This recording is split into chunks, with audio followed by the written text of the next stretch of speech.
What's up, guys? Welcome to another weekly recap video. The market was closed on Friday and I actually wanted to enjoy the holiday, so that's why this week's video is coming out so late. Last week was all about this key level right here. I highly encourage you guys, as usual, to go back and watch the video that I released on Monday at the start of the week. So before the price action, where all we had was the analysis on the gamma exposure levels, I addressed how I did not think the market was going to be below 630 this week. At that point in time, we didn't know if it was actually going to act as a magnet for price or if it was going to get rejected off of it. That's why I mentioned taking a look at the VIX. If the VIX broke down below 30, that's where we knew to expect price to bounce off of this 630 level. 650 was the other important strike that I mentioned. 660 was significant, but I shared that I did not think we would actually get to 660 as it was only a 4-day week. If it was a full week, I would have used 660 as the price target for bulls, but I mentioned 650 being the conservative price target for bulls. That means if you were long anywhere down here at 630, this is about an hour's worth of price action on Monday, and you were targeting 650, there was tons of opportunity to make money.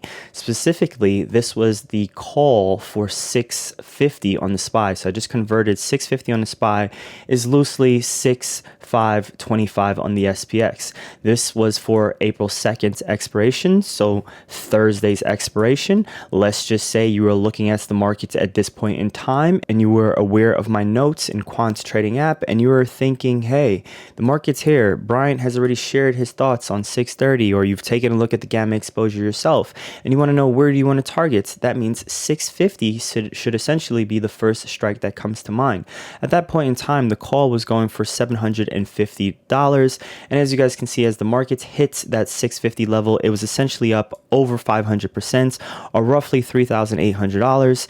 And if you decided to hold a runner, I just wanted to showcase how high this contract actually went up. We're talking about over close to a $9,000 return on a call that only took 2 days to get to that level of profit. It's over 1,000% return, but that's not essentially that realistic, as we want to have a key price target in mind. And I would say at this point, 650 was the actual price target to have in mind. Anything past 650 was essentially just extra sweetness on the side. So that's why I just decided to mark off this 70 level here, as this would have been the next realistic exit in my opinion. Let's just say $750 is too expensive. That's where you can take a look at the deeper out the money call option, which would be 660. That's about this call right here on the SPX. Obviously, you can trade the SPY options also using 650, but I know for most of us, we actually trade the SPX options. This is what the 660 call equivalent would have been looking like on the SPX. We're talking about a $150 call that by the next day, as the SPY hit 650, this call was also up over 500%, or up over $750 in profit in essentially a 1-day swing. The call obviously ended up being worth a lot more if it was continued to be held into Wednesday. The high or the peak of this call was up almost about, we'll call it 1,500%, or almost $2,000 in profit from down here to here. So turning $150 into over $2,000 is an excellent return. Obviously, we can see the madness that happened on Thursday, as this call was essentially almost worthless and ended up spiking within this move right here. But that's just a little bit of luck at that point. That's catching a good catalyst, a little bit of good news. Day trades tend to be a little bit crazy, which is why I'm specifically talking about these swing trades on this weekly playlist. My notes that I share in Quant Trading app at the start of the week, this is on the Monday before 11 a.m. Eastern time. As mentioned, that 630 is the super duper strike. That's just a new name I decided to give it, which is why I used this electric blue. It was a super duper strike as it was lighting up on all expirations for the SPY, which is why I mentioned it being such a key strike.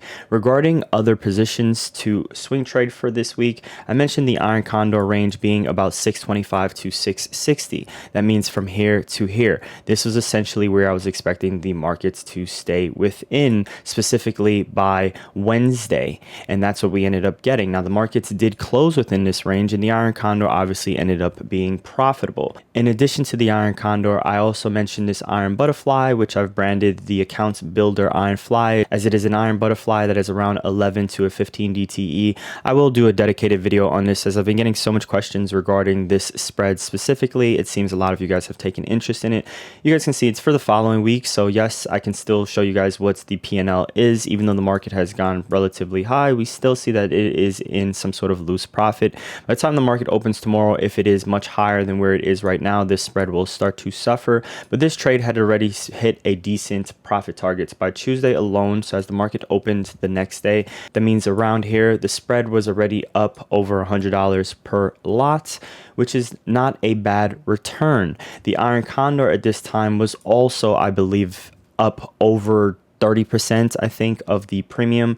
That means if it was sold for $400 right here, by the next day, it was already up over $125 or so, if I remember correctly. But obviously that spread has expired, so I can't show it to you in option strat. This was the other longer dated put credit spread that I mentioned. This is an income spread. Just wanted to showcase to you guys that this spread is also doing well. It is not one that I ran live, but it was a good trade idea that I decided to share with the Quant Trading app members, and then I showcased it on Monday's video, as it is essentially a no-brainer. With the VIX being that high, premium being that jacked up, going with anything over 45 DTE put credit spread. I was using a little bit of the gamma exposure, a little bit of just general options knowledge, and going with a puts that did not have to be a 0.12 or 0.15 delta. This is a 0.21 delta, so essentially getting a little bit more premium. I mentioned in the previous video that if I'm going to use $2,500 in margin, I'm not looking to get $200 in credits. I want a decent, or I want a juicier amount of credit. One person can say that I'm trading these types of things wrong, but here we are, another example in which it would have made more money, not really taking on that much more risk, essentially using the same amount of margin as another put credit spreads trader might go with. Even though their win rate over a million trades might be higher, at the end of the day, it's also about what are you comfortable trading and how much capital are you comfortable allocating towards different strategies. This is my merge cow fly. I'm actually currently still in one lot of each of these here that I swung over the weekend.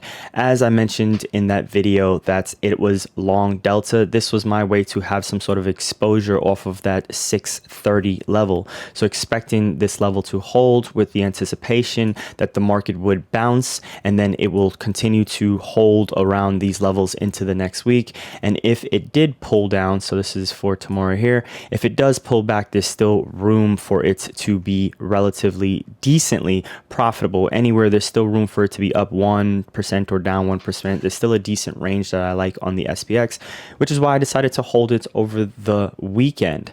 Now, this is a personal trade of mine, and as usual, these videos are not specifically about a dedicated trade in which I might be in, but I figured it's cool every now and then to showcase to you guys a spread that I'm actually in. The other iron flies like the XSP and the 7DTE iron fly that I mentioned in the SPX that I believe on Monday's video, we're essentially hitting profits on Tuesday. There was no real reason to get greedy with them this week. It was a short week. Normally, I look to take most of my profits on Wednesday, but just based on the way price action was looking at the volume, the type of catalyst that was coming in, the headlines that was coming in, and that most of these non-directional trades had already hit their profits so soon, it was just a smart thing to take profits a little bit early last week, and I had enough exposure to be content with holding the size in which I had. The one thing I do want to point out is that it was a missed opportunity, I would say, for myself. I'm not necessarily just showcasing these calls to you guys, it's also for myself. This video, one of the reasons it's also late is in addition to enjoying the holiday, I was a little bit bummed with myself for not taking advantage of the opportunity here. I did not add any extra long delta to my portfolio as I would have wanted to. I did not go with this 3 DTE call targeting 650 that I'm showcasing to you guys. So this is is a massive, massive missed opportunity in my opinion.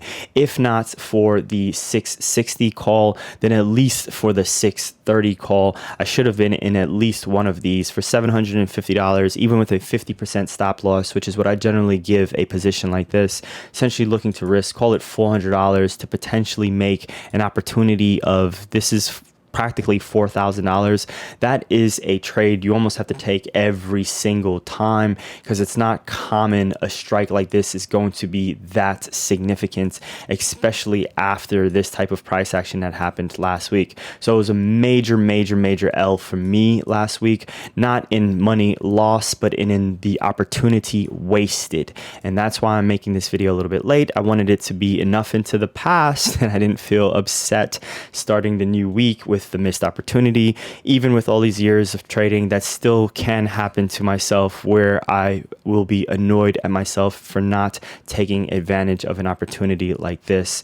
The market now is going to be in an interesting place, but I will do my weekly assessment in tomorrow's video when I analyze the next few days worth of gamma exposure. So subscribe to this YouTube channel, leave a comment down below if you learned something, like the video, and I'll catch you on the next one. Thanks for watching.